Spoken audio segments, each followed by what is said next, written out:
Yeah, I think that the starting point for understanding democracy is understanding kind of the social context and economic context within which it's exercised.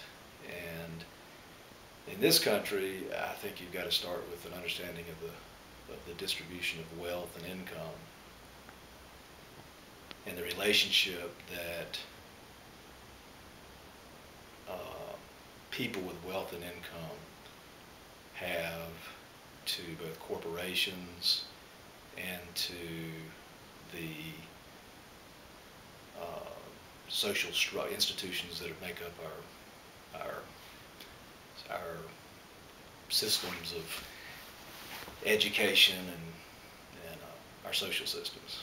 And those institutions play a huge role in shaping public dialogue. Um, and so within that context of kind of a hierarchical distribution of wealth and income, and those people at the top of that hierarchy have more control of society's institutions than people who are not wealthy. And corporations have tremendous power. So within that context, you need to understand democracy. And I think there's traditional electoral politics, representative democracy, and then there's participatory democracy, and in which people actually get organized and participate in the life of these institutions that shape society, in whether they're invited or not. So if your kids are in the school system, you can choose to participate and create new ways of participating in ways that shape the way that institution exercises power. Corporations obviously are not going to invite you to come in, but they exercise enough power that citizens have got to find ways to hold corporations accountable. And all this is done within the context of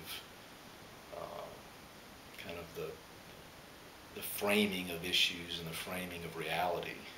And those parts of society, the wealthy, corporations, large institutions, have access to the media and control the media, and they explain reality in one way.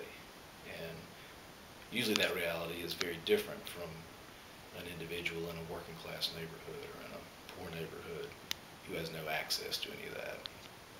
So the biggest challenge about democracy in this country is getting people who are not connected to society's mainstream systems and institutions to believe that they can make a difference and that they can use the concept of democracy to collectively engage the mainstream institutions and change.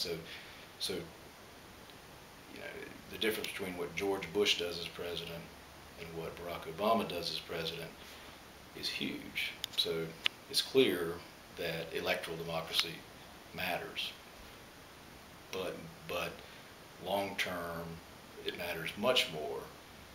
What matters much more is people understanding participatory democracy and organizing to get involved and to engage this institutional corporate power that's backed by wealth. And we're a long way from having that done on a large scale, broad scale, but that's what we all need to be working for.